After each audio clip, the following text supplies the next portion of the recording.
Welcome and thank you for joining us in Season 3 of the Religion Podcast, where a rabbi and a reverend walk into a podcast and talk real about religion.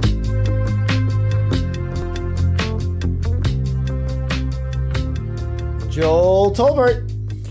Eric Linder, how about it? Boy, it's been a while. What's been going on? It has been a while. Well, you traveled. I had a baby. I think one of us might have been sick in that period, but it's good to be back. We are several weeks behind, and I also have transitioned from an old computer to a different computer. So I've got a lot of editing to do. Yes, and only more after today. But yeah, looking forward to speaking with you and keeping it real, as we say, right? Have you been? Things have gotten real in our world lately. Have you been keeping it real at Temple? Oh man, in some ways it's too real. I will say this was going to be my topic today, but it's not. So I'm just going to say it. I finished this book. It's one of those books I'm not sure if I would recommend or not, even though I did get a lot out of it. It's called All Things Shining. And I'm still not sure what it was about. It's a nonfiction book. What it does is it takes literature and philosophy and religion, both the Torah and then the New Testament, and talks about what society and culture found sacred. And it closes with a story. I'm likely going to use this in the high holidays. And I don't know if the author made this up or if this is kind of a extant story, in some culture or religion. But it's this beautiful story that a wise man told his students, go out to the world and find all the things that are shining. And the author writes it in this beautiful way that it's a longer story, but to keep it brief, the two students come back and one says, I did see things shining, but there are also things not shining. And then the second student said, well, I really only saw the things not shining because I was hoping to see more things that were shining. And the teacher said, well, here's the thing. There are things that are shining and there are things that aren't, but the things that are. And I love that. And I think it speaks so beautifully to our reality right now. And maybe it's just, a theology is autobiography moment in terms of what I'm going through in terms of having a kid and just, my personal life. But kind of focusing and trying to focus on the quote unquote things that are shining has been a goal of mine that I have not always achieved by any means. But it is a goal. It is a goal to keep our eyes open for the shiny and to not let too many of the shadows get our attention so much that we miss the shiny. So I love the reaffirmation that the shiny things are, but unfortunately, the shadow things are too. They are. And sometimes evil is just not the absence of good. It has an active role in our world. And man, I get tired in between the tension of the two for sure. I hate to see them. Absolutely.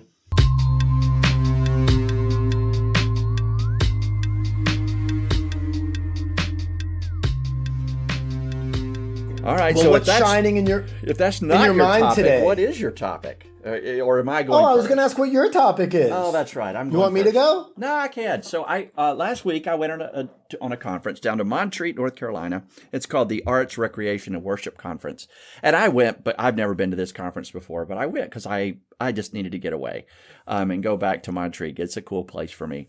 And the other thing I was doing all week is grading theology exams. So when a person in training in seminary to become a pastor is about ready to be finished, they take what are called ordination exams, 5 different exams. You have to pass all 5 in order to get ordained and be what's called certified ready to receive a call as a pastor. So I was grading theology exams all last week.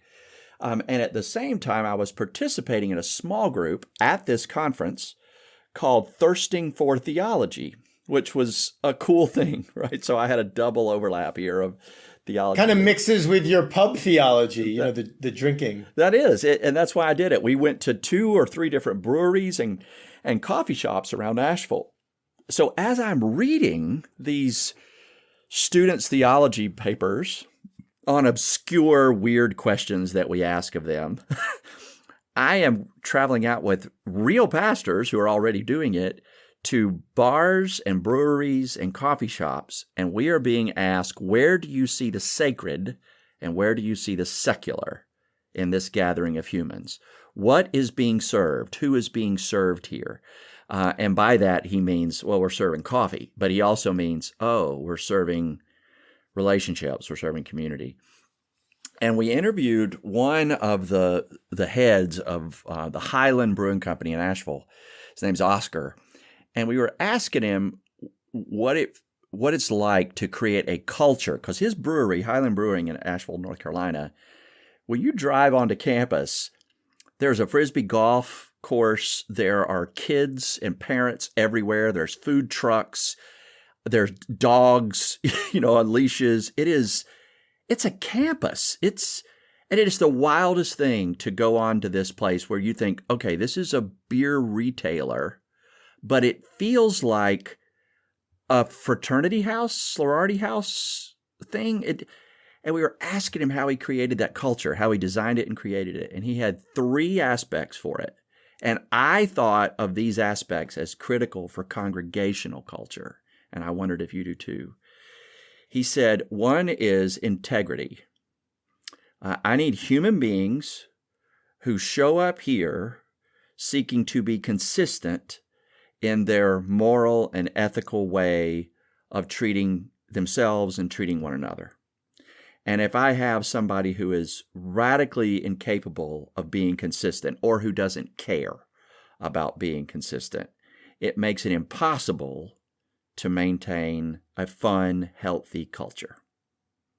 The second one he said was quality, that we may have different bands here. We may have different beers here. We may have different, sometimes we're inside if it's cold. Sometimes we're outside if it's beautiful. The food trucks may change. Everything can change, but the quality of the experience will be consistent, dependable. If you come here needing the experience of being here, having a beer, hanging out with friends, how you do that may change, but the quality of it will never change. It will always be top quality. And then the third one was respect, that everything we do here is going to be respectful of one another, and those people who are unable to be respectful, they are asked to leave. And there's not really much grace or whatever on that. He goes, when you see somebody act disrespectfully, you know that's a character trait of theirs, and they're not going to work here on staff, and they're not going to be helpful to our culture, so they're not a welcome customer. And he talked about those 3, quality, integrity, and respect, as essential to having a culture where people want to go. And so me and these other pastors started thinking, holy crap, what if churches had that? What if congregations had that expectation and requirement of each other whenever we gather? Everybody here is looking to be consistent, and nobody flies off the handle. We're always respectful to one another. What we experience might change every week, but the quality of it will not. It will always be top-notch quality. And if you're incapable of being respectful to yourself or others around you or to the staff, you're gone. Or if you're disrespectful as a staff, you're gone. And because the value of the culture to everybody who needs it is more important as a whole than the individual who is undermining it.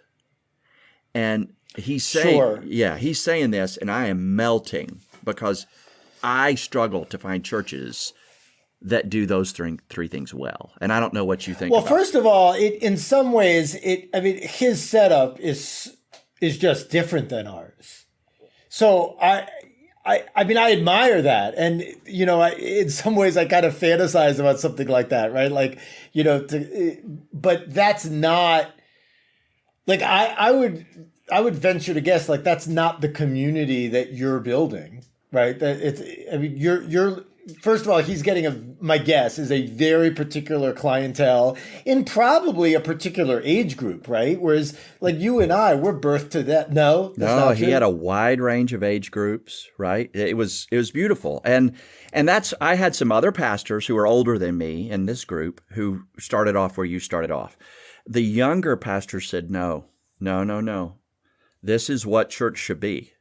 The church should feel like this. Yeah. Right? Well, I also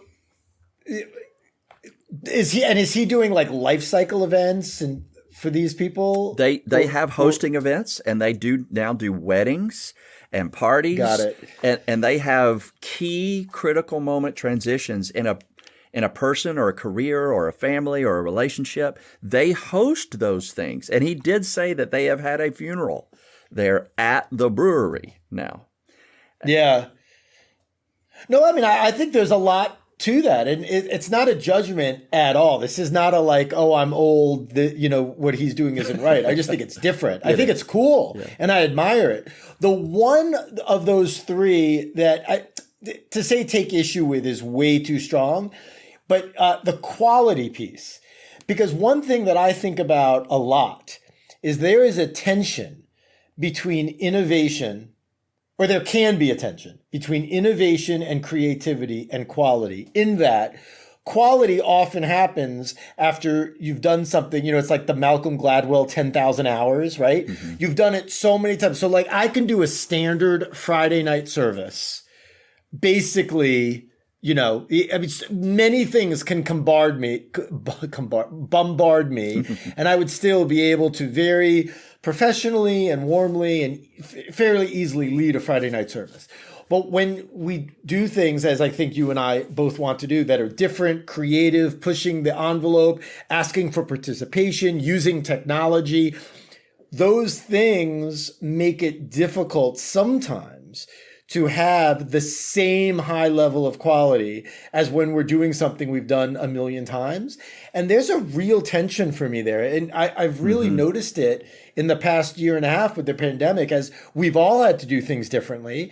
And frankly, there have been a lot more mistakes, a lot more, technical snafus, or the audio's not right, or people are muted, or I'm muted. And, I think about what he that meant by quality. And so we spent some time there, and where we ended up going as pastors or clergy leaders, as we were discussing it, is too many of our congregants come in expecting consistency. So they want the experience to be the same content. And what he said is the content changes all the time. I have seasonal beer selections. I have different games that are going on. I may have different staff people that serve you at any different space, right? And we may rearrange the main hall where you're accustomed to entering, and one day the shop's over there and the bar's there, but then we decided to flip it, and now the shop's moved over there and the bar's over there. And so when you come, it won't be consistent, the content. But what he said he means by quality is the experience, the emotional sense of being connected and supported and enjoying yourself and being valued and everything when you're here. The content might change, and it will take us a while to do that stuff well, but the experience will always be high quality.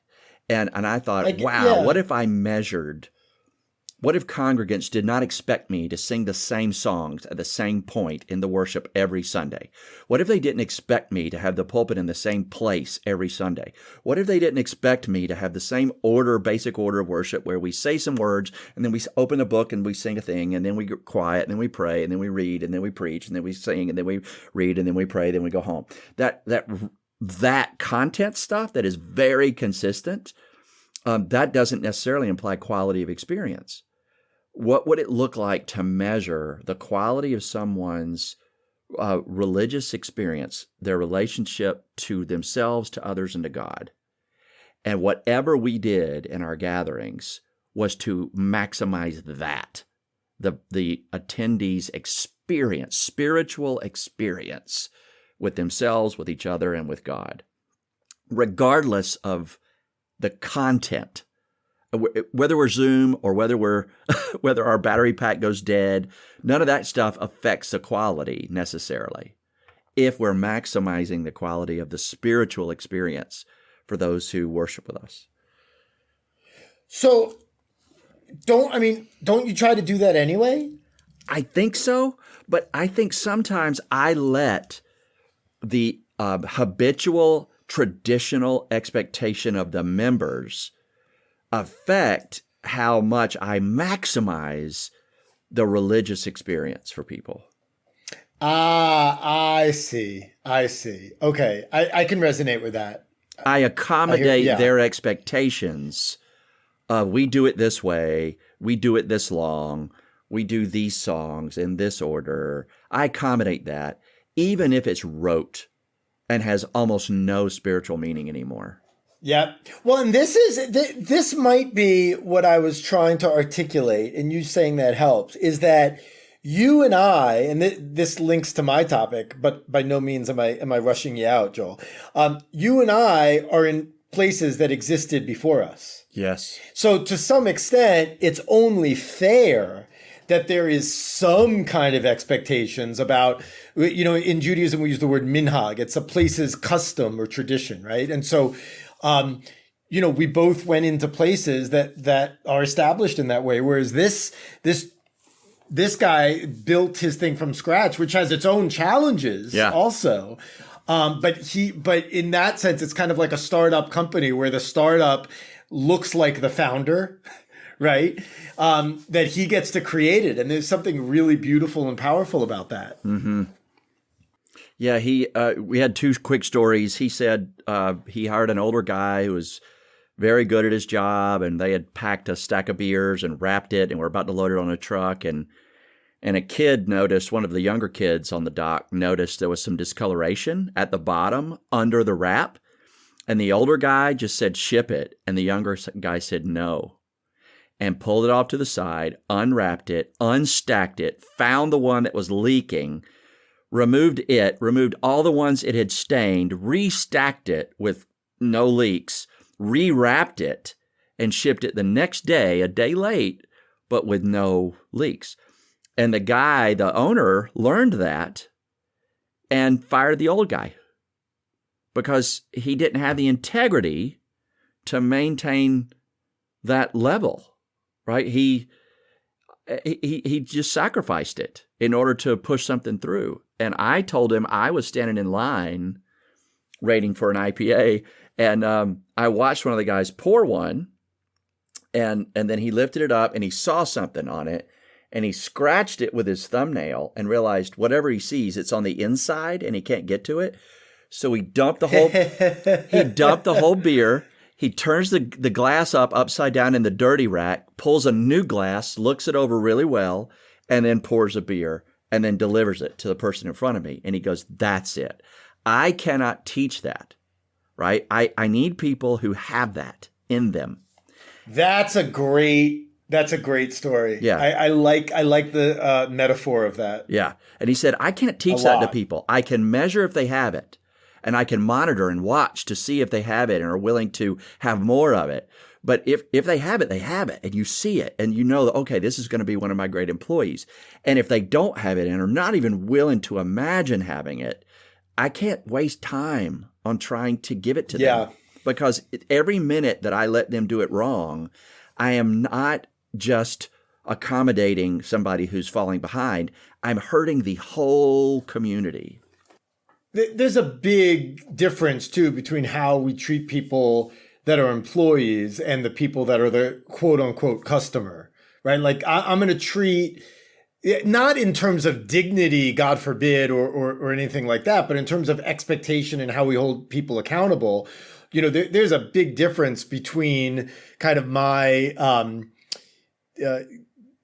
our administrator and my temple president in the sense of volunteer versus paid, right? In the same way, there's a difference between me and the temple president. He asked us that. He goes, "Well, Are the people who come to your church, are they like staff people or are they like customers? And I wanted to say they're all staff. Right? They're all staff. We are not here to be served. We are here, right? But then there's an obvious expectation of some people who come to temple or church. I'm the customer. So I wouldn't even say some expectation. I would say there is an expectation, but I'd also say that I don't mean that in a negative way necessarily. If it's too much to the extreme, whereas this is what I want, and if you don't give it to me, you are either a bad rabbi or, this place isn't good, like that sort of thing. And there's very little of that, thankfully. But, there is an extent of we're asking people to make a financial commitment. We're asking people to make a fairly significant emotional and hopefully spiritual commitment. And so if they're not getting something out of it that sustains them, that fulfills them, then we're not doing a good job. In the same way, in a similar way, not the same, where, if you patronize a restaurant and all of a sudden they're not giving you good food, you're not going to that restaurant anymore. You might give it another chance or two, but after that, you're done. That's not how I would do the metaphor, though. I'd say, okay, you patronize a restaurant and you sit down and they bring you a filet. And you're like, but I'm a burger guy. All I want's my damn burger. They're like, well, today it's a filet. And they're like, no, I want a burger. I want ketchup. I want pickles, right? And I want some A1 sauce on that thing. And like, sir, we're serving fillets today, And that customer, right. Okay, it's just not who we are. Yeah, the customers can say, well, I'm out then. You can either give me a filet or I'm not a burger. Or I'm not paying. And I'm like, oh my gosh, there's a story where Jesus turns water into wine at a wedding. And the steward he doesn't understand why the best wine was saved for the end of the party. And I find that sometimes when you're finally doing the big important thing with somebody who's spiritually hungry, they don't like the way it tastes. They don't want that. Yeah. They'd rather have the fast food spirituality that is easy, simple, dependable. I'm accustomed to it. I've chewed it. I've swallowed it. I know it's cheaper. I can afford it. Right? Don't give me the hard stuff. I can't digest that. I can't chew that. I don't like what it feels like. Once you show me what it really looks like, it's too hard. If I could turn every church customer into church staff, that would be the best church ever. Where nobody came to church to consume, but everybody came to church to be consumed. That would be the best church ever. Yeah, no, I think ideally there is a kind of symbiosis there. I also think that mentality is, if not certainly a challenge, but I'd even perhaps say the challenge for liberal religious institutions.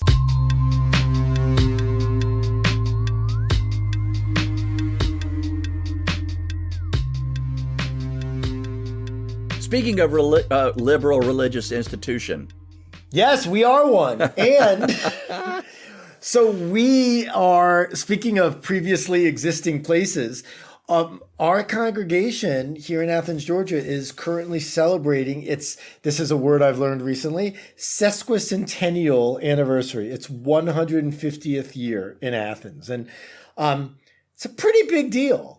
And we're starting off, and this is not an advertisement, but we're starting the kind of kickoff of celebrations this weekend, tying it together with a fundraiser, and we're having a musician and food and prizes and all sorts of things. But it just led me to thinking about how much we have changed. I mean, certainly in 150 years, but even, in my lifetime as what I would call a serious Jew in the last, 25, 30 years, how much Reform Judaism has changed and continues to change. And so sometimes we think about an anniversary as, wow, we're really celebrating this past, this rich past and tradition that we have.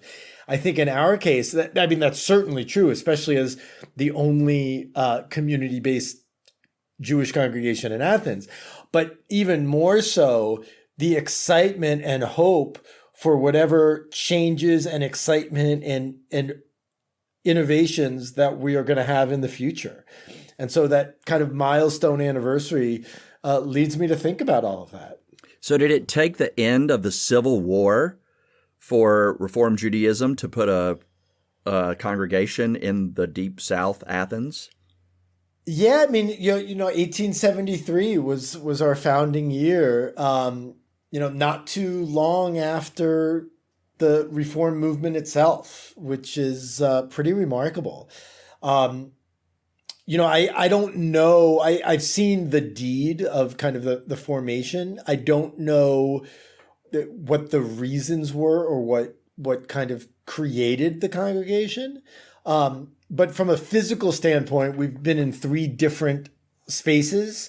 The place where now we've been for over 50 years, and it's of course seen a number of renovations, including the most recent one 2 years ago.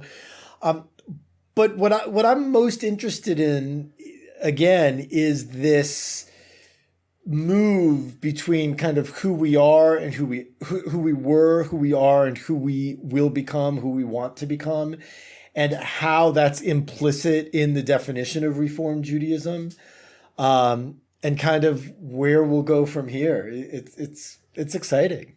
So, how are y'all going to celebrate this? With how much of your celebration will be repeating things of the past versus doing old things in new ways? Yeah, well, I mean, so the launch is this Sunday at our big bike exodus at a local coffee roaster that I know very, very well, Joel. The bike ride, by the way, is not at the roaster. It starts at the roaster. It's not like they're biking around the roaster 1,000 times. It's called a Century Mile bike ride. The leader of the bike ride will hear me and shake his head. So I don't want to say, I don't want to get any terminology wrong, but there's 3 different lengths of a bike ride, and then we're selling raffle tickets, but we're asking the entire congregation to come from at a certain time, just to be with one another, to celebrate. And again, we have music and that sort of thing. We also are working on a time capsule of, with our religious school and with some other families, of taking things that represent us now. And, maybe we'll dig it open in 20, 25 years and kind of see who we were at this given point in time. Didn't they do a time capsule 100 years ago and you're supposed to dig it up? Sadly, no. That would have been amazing. Gosh, would I love nothing more than that. I mean, that would really be something. You have to check the minutes. It's probably in there somewhere. Right. Yeah. I'll just there'll be 100 holes around the synagogue. Like, oh, there's Rabbi Linder again, looking for the time with his capsule. metal detector. And really, this from being here, and this is how I got to know you. But I think for me, in the last 10 years, since I've been here, it really is a celebration, not only of the congregation's existence, but of the congregation's relationship with the city and with the other communities in the city, most notably perhaps the interfaith community. And that's a big deal to me. And it's a big deal to a lot of our congregants too. Yeah. And it's something I'm really proud of, and it's something I hope continues through the next, God willing, 150 years. Well, and for those Christians who remember that Jesus was a Jew, the relationship is obvious and easy. For those Christians who don't understand that yet, who haven't embraced that yet, oh my gosh, it's so painful and so embarrassing to me that people can't go far enough back in the history to find the commonality and let that be the thing that is honored today, as opposed to the way Christians attacked Jews and oppressed them and blamed them. And I mean, gosh, right after the Civil War, the South is known for its white, Christian, racist, anti-Jew attitudes. So I'm sure in y'all's 150-year history as a congregation in the South, there were some tough seasons with your Christian brother and sister neighbors. Yeah, absolutely. And we've had, not in terms of anti-Semitism, thank goodness, but we've had conflicts in terms of programming, in terms of working together. You and I were both a part of the beginning of the Interfaith Clergy Partnership of Greater Athens, where we all know how difficult it is for a group of people to get along. I mean, imagine a group of clergy from various religion and backgrounds and cultures and all of those things. And so those things are difficult, but they're important. And I'd go so far to say they're holy endeavors. And so we're going to keep doing them, even though they're sometimes difficult.